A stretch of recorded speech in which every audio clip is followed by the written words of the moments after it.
Hello guys, সবাই কেমন আছেন? তো আমিও ভালো আছি। আজকে যাব আমাদের পুকুরের মধ্যে খাদ্য দিতে।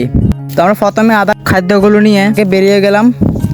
আমরা খাদ্যগুলো মাঠের মধ্যে রাখবো, খাদ্যগুলো একটু মেখে নিব। তো আমি খাদ্যগুলো একটু মেখে নিতেছি। তো খাদ্যগুলো মাখা শেষ, এখন পুকুরের মধ্যে মারবো। আমরা এখন যাবো পুকুরের মধ্যে খাদ্যগুলো মারতে।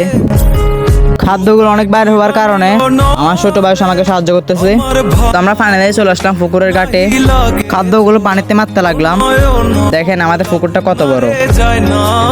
আমি আর আমার ছোট ভাই মাছগুলো যেন আমাদের এখানে আসে সেই জন্য খাদ্য মারতে লাগলাম। দেখি কি কি মাছ আসে পুকুরের মধ্যে। এগুলো কি কি মাছ হতে পারে আপনারা সবাই কমেন্টে বলে যাবেন। আমি আর আমার ছোট ভাই খাদ্য মারতে লাগলাম। মাছগুলো আসার জন্য আমরা খাদ্য দিতে লাগলাম। পুকুরের অনেকগুলো মাছ খাদ্য মারার কারণে এখানে চলে আসলো। দেখেন কতগুলো মাছ আসলো।